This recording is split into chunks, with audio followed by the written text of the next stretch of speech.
Bonjour et bienvenue. Aujourd'hui, on se penche sur l'actualité en Guinée, en s'appuyant sur ce qu'on a vu et lu de la RTG, la radiodiffusion télévision guinéenne, son site web, ses journaux télévisés récents. L'idée, c'est vraiment de décrypter ensemble ce qui se passe. Oui, bonjour. Effectivement, quand on regarde ces sources, on voit une période assez dense pour le pays. Il y a de grosses annonces économiques, mais aussi des mouvements sociaux, politiques, et puis plein d'initiatives à côté. Exactement. On va essayer de démêler un peu tout ça, de comprendre les enjeux, ce qui ressort vraiment de ces informations. Alors, par où on attaque? Mais il y a clairement deux grands sujets qui dominent, d'après la RTG. D'un côté, le lancement très officiel, très médiatisé, du programme Simandou 2040. Ah oui, Simandou. Ce projet gigantesque de fer, on en entend parler depuis euh, longtemps. Voilà, et là ça semble devenir très concret, c'est présenté comme un levier de transformation économique majeur. D'accord. Ça, c'est le premier point. Et le second, alors? Le second, c'est une série de mobilisations populaires, la RTG les décrit comme vraiment massives, un peu partout dans le pays, Des mobilisations, pourquoi exactement? pour appeler à la candidature du général Mamadi Doumbouya, pour la présidentielle qui est annoncée pour fin 2025. Ah, d'accord. Donc, d'un côté, un projet économique sur le très long terme, et de l'autre, une actualité politique très immédiate, quoi. C'est ça, deux dynamiques fortes. Et autour, gravitent plein d'autres infos, la santé, l'éducation, les routes, la gouvernance. On va essayer de voir comment tout ça s'articule. Parfait. Alors, commençons par Simandou 2040. La cérémonie de remise du programme au président, c'était le 28 octobre, c'est ça? Présenté comme historique. Tout à fait. Et avec une mise en scène assez symbolique. Le président en boubou blanc, marqué Simandou 2040. Oui, j'ai vu ça. Et les membres du comité stratégique? Eux, et portaient une tenue spéciale, dite forêt sacrée. Une référence claire à la région du gisement. Le message, c'était on passe de la vision à l'action. D'accord. Et ce programme concrètement, c'est quoi? Une feuille de route? Oui, c'est présenté comme ça. Une feuille de route sur 15 ans pour un développement, je cite, durable et responsable. Il reposerait sur 5 grands piliers. 5 piliers? Lesquels? On sait? Les sources ne les détaillent pas précisément, mais ils structurent l'ensemble. Ce qu'on sait, c'est qu'il y aurait 36 réformes majeures et plus de 122 méga-projets. C'est énorme. 122 méga-projets. Et les chiffres financiers qui circulent? 200 milliards de dollars sur 15 ans. C'est presque inimaginable comme somme. Oui, c'est colossal, dont 65 milliards pour les 5 premières années. Et la RTG mentionnait même que 20 milliards seraient déjà sécurisés ou investis. Mais comment on finance un truc pareil? D'où vient l'argent? Alors d'après ce qui est dit, ça repose énormément sur le secteur privé. Environ 70% du financement attendu viendrait du privé. Et les 30% restants? L'État? C'est ça. Et pour mobiliser tout ça, deux choses sont mises en avant. D'abord, la notation souveraine. La Guinée a obtenu un B+, perspective stable de Standard Poor's. Ah oui, ça c'est important pour rassurer les investisseurs, j'imagine. Une sorte de label de confiance. Exactement. C'est présenté comme ça, comme une clé pour accéder plus facilement aux marchés financiers internationaux. Et le deuxième élément, c'est la création annoncée d'un fonds souverain guinéen. Un fonds souverain? Pour gérer les revenus du fer, par exemple? Oui, l'idée générale, c'est ça. Gérer les revenus des ressources naturelles, comme Simandou, pour investir sur le long terme, pour les générations futures, et aussi pour stabiliser l'économie. C'est un outil classique, mais stratégique ici. D'accord, le montage financier est ambitieux. Et sur le terrain, qu'est-ce qu'on nous promet de concret? On parle beaucoup d'infrastructures, non? Et de contenu local. Oui, ce sont deux mots-clés qui reviennent tout le temps. Pour les infrastructures, l'objectif affiché est massif. L'exemple le plus frappant, c'est le chemin de fer. Ah oui, le fameux transguinéen ou quelque chose comme ça. Il parle d'une cible de 2000 km de voies nouvelles d'ici 2040. Et il précise que 650 km en double voie, liés au projet minier lui-même pour évacuer le minerai, seraient déjà faits ou presque. 2000 kilomètres, c'est énorme pour le pays. Et ce contenu local, alors, qu'est-ce que ça veut dire concrètement dans ce programme? C'est présenté comme une obligation, vraiment.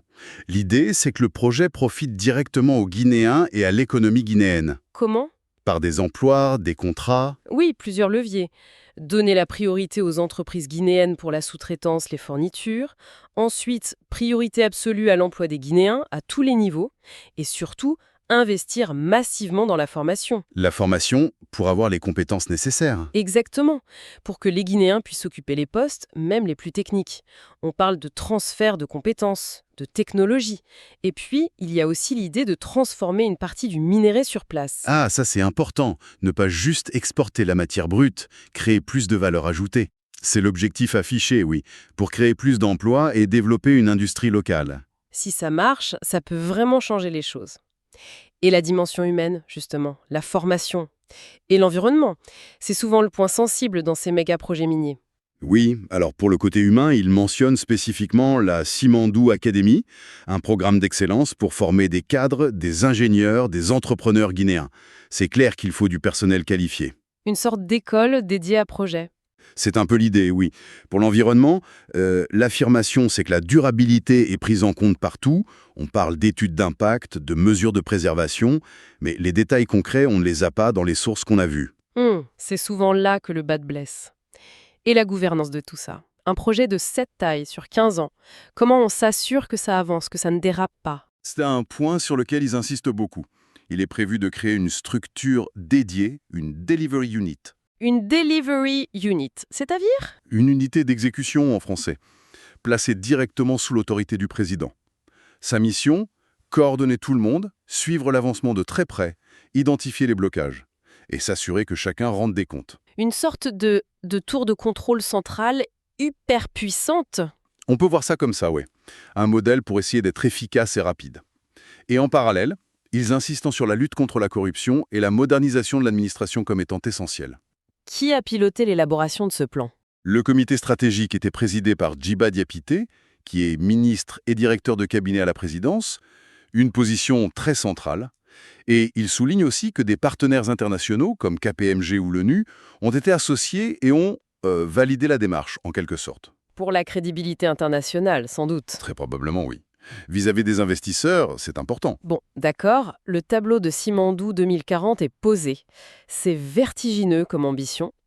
Maintenant, passons à l'autre grand sujet rapporté par la RTG, ces mobilisations populaires pour une candidature du général Doumbouya. Le contraste est fort, hein? Oui, c'est saisissant. La RTG a beaucoup couvert ça le 30 octobre. Les reportages montraient des marches, des meetings, un peu partout apparemment, en même temps. Des foules assez importantes d'après les images. Et l'accent était mis sur l'étendue géographique, c'est ça, pas juste à Conakry. Exactement. Les reportages insistaient là-dessus. Conakry et ses communes, bien sûr, mais aussi dans toutes les grandes régions. Kindia, Mamou, Labé, Faranin, Cancan, Bokeh et jusqu'en Guinée forestière. C'est ce caractère national qui était souligné. Et qui participait? Qui était dans ces rassemblements? D'après les images et les interviews, c'était assez varié. Des jeunes, des femmes, beaucoup de femmes mises en avant, des associations, des sages, des autorités locales. C'était présenté comme coordonné. Et le message, c'était clair. Très clair, oui. Une demande, voire une exigence, disaient certains, pour que le général Doumbouya soit candidat à la présidentielle de fin 2025. Et pourquoi? Quels arguments donnaient les gens interviewés par la RTG? Ça tournait beaucoup autour du bilan de la transition depuis septembre 2021. Les gens citaient les actions concrètes, les changements. Comme quoi, par exemple? Les infrastructures reviennent souvent. Les routes, les ponts, l'éclairage public à Kaloum, à Conakry. L'amélioration de la sécurité aussi. La lutte contre la corruption, l'impunité. La défense des ressources nationales. Et là, le lien avec Simandou est fait. Ah, Simandou est utilisé comme argument pour sa candidature? Oui, c'est présenté comme une preuve de sa volonté de sécuriser les richesses du pays. Il y a aussi la refondation de l'État, l'amélioration de la gestion des fonctionnaires, des retraités. Ce sont les points qui revenaient dans les témoignages diffusés. J'ai lu aussi qu'il y avait eu des gestes symboliques, comme des contributions pour la caution électorale. Oui, la RTG a rapporté ça dans plusieurs villes. À Fria, par exemple, des femmes auraient remis 10 millions de GNF, symboliquement, pour aider à payer la caution. 10 millions. C'est une somme, même symbolique. Oui, et des gestes similaires à Mamou, Dalaba, Pita, Dinguiré. C'est présenté comme une preuve d'adhésion forte, de soutien matériel. Encore une fois, on rapporte ce que les sources de la RTG ont montré. C'est important de le préciser. Comment la RTG elle-même qualifiait ces événements? Oui, c'est crucial. Notre rôle est de relater ce qui a été diffusé. La RTG décrivait ces mobilisations comme étant massives, très organisées, très étendues géographiquement et exprimant un soutien populaire vraiment fort au chef de l'État. On reste neutre sur l'interprétation, bien sûr. Absolument. On ne juge pas du caractère spontané ou organisé, ni de la représentativité exacte. Mais le fait est que la télévision nationale a montré ces images d'ampleur nationale sur une journée. C'est un événement politique notable. Compris. Bon, au-delà de ces deux très gros morceaux, Simandou et les mobilisations, la RTG montrait aussi beaucoup d'autres activités, non? On a l'impression que ça bouge pas mal. Oui, ça donne une impression d'activité intense, c'est vrai. Quelques exemples pour illustrer. Sur l'économie et les infrastructures, hors Simandou, on a vu le lancement de la rénovation du centre frigorifique de Kénien à Conakry. C'est un peu de temps pour conserver les aliments. Oui, ou pour l'export. Peut-être. Il y a aussi un projet de centrale électrique au fioul lourd pour Cancan et Kouroussa, deux villes importantes qui ont besoin d'énergie, notamment pour les mines dans le coin. De l'énergie fiable, oui. C'est ça. Le président a aussi validé des financements pour plus de 240 millions de dollars pour des infrastructures diverses. Et le FODA, le Fonds agricole, a bougé plus de 16 milliards de GNF pour des projets agricoles. Et côté santé, sociale? Il y a eu la campagne Octobre Rose contre le cancer du sein, avec une marche, la présentation d'un livre. Et plus concrètement, l'inauguration d'une centrale à oxygène à l'hôpital de Bokeh. Ça, c'est très utile. Oui, ça sauve des vies. Par contre, il y avait aussi une inquiétude relayée sur les moustiques à Conakry et le risque de palu, un problème récurrent. Et pour la gouvernance, l'éducation, le cadre légal, ça avance aussi. Oui, plusieurs choses. En éducation, le projet de construire 20 lycées d'excellence a été discuté au CNT, le Parlement de transition. 20 lycées d'excellence. C'est l'objectif. Côté gouvernance, il y a eu des formations pour les cadres sur les partenariats publics-privés, PPP. C'est lié à Simandou d'ailleurs. Oui, puisque le financement repose beaucoup là-dessus. Exactement. La GRSC a été créée. C'est l'agence qui va gérer les biens saisis dans les affaires de corruption, un outil de lutte contre l'impunité, en théorie. D'accord. Il y a eu aussi une formation sur les zones économiques spéciales, en lien avec le Rwanda, et puis un rappel à l'ordre sur l'abattage illégal de bétail, pour dire que personne ne doit faire justice soi-même. Le cadre politique de la transition se met en place aussi, j'imagine? Oui, la date de la présidentielle est fixée, 28 décembre 2025. C'est une étape importante. La Cour suprême a nommé la commission qui va valider les candidatures. Le processus électoral avance. Et le CNT travaille. Oui, il a adopté la loi de finances rectificative et aussi tout un ensemble de lois sur la culture, cinéma, musique, statut des artistes et sur la recherche scientifique. Ça touche beaucoup de domaines. Et pour finir ce tour d'horizon, sécurité, diplomatie, rapidement? Alors, une marche civilo-militaire à Conakry pour la cohésion. Des diplômés à l'école de gendarmerie, y compris des stagiaires d'autres pays de la région, ce qui montre une coopération. Oui, Cameroun, Sénégal, Mali, Congo. C'est ça. Une réunion à Conakry sur la stratégie de l'ONU pour le Sahel, donc la Guinée est bien dans cet espace régional, et un rapprochement médiatique avec le Mali, entre la radio rurale guinéenne et leur RTM malienne. D'accord. Merci pour ce panorama assez complet. Si on essaye de résumer, de prendre un peu de recul, qu'est-ce qui ressort de tout ça finalement, hein? Je dirais qu'il y a vraiment deux grands axes narratifs qui se dégagent de ce que la RTG nous montre. D'un côté, une projection très très forte vers l'avenir. Simandou 2040. Un récit de transformation économique profonde, planifié sur 15 ans. Très ambitieux. Et de l'autre côté, une dynamique très ancrée dans le présent. Ces mobilisations populaires qu'on nous décrit comme massives, nationales, et qui demandent la continuité du pouvoir actuel, la candidature du général Doumbouya pour fin 2025. Oui, et ces mobilisations sont présentées comme étant justifiées par le bilan de la transition. D'ailleurs, les reportages font souvent le lien.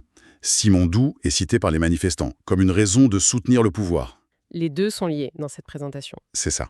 Et tout ça se passe dans un contexte où apparemment il y a beaucoup d'activités dans plein de secteurs. Infrastructure, santé, gouvernance. Ça donne l'image d'une transition très active. Du coup, la question qui se pose, c'est alors que le pays lance ce projet énorme Simandou 2040 qui demande de la stabilité, une vision longue, et qu'en même temps, on voit ces appels très forts à la candidature du dirigeant actuel. Comment ces deux dynamiques vont interagir? Comment cette aspiration populaire à la continuité, telle qu'elle est rapportée, et le besoin de stabilité pour un projet comme Simandou vont influencer la suite, surtout avec l'élection de décembre 2025 en ligne de mire? C'est la grande interrogation, oui. Comment tout cela va façonner la trajectoire politique et économique de la Guinée dans les mois et les années qui viennent? Une question qui reste ouverte.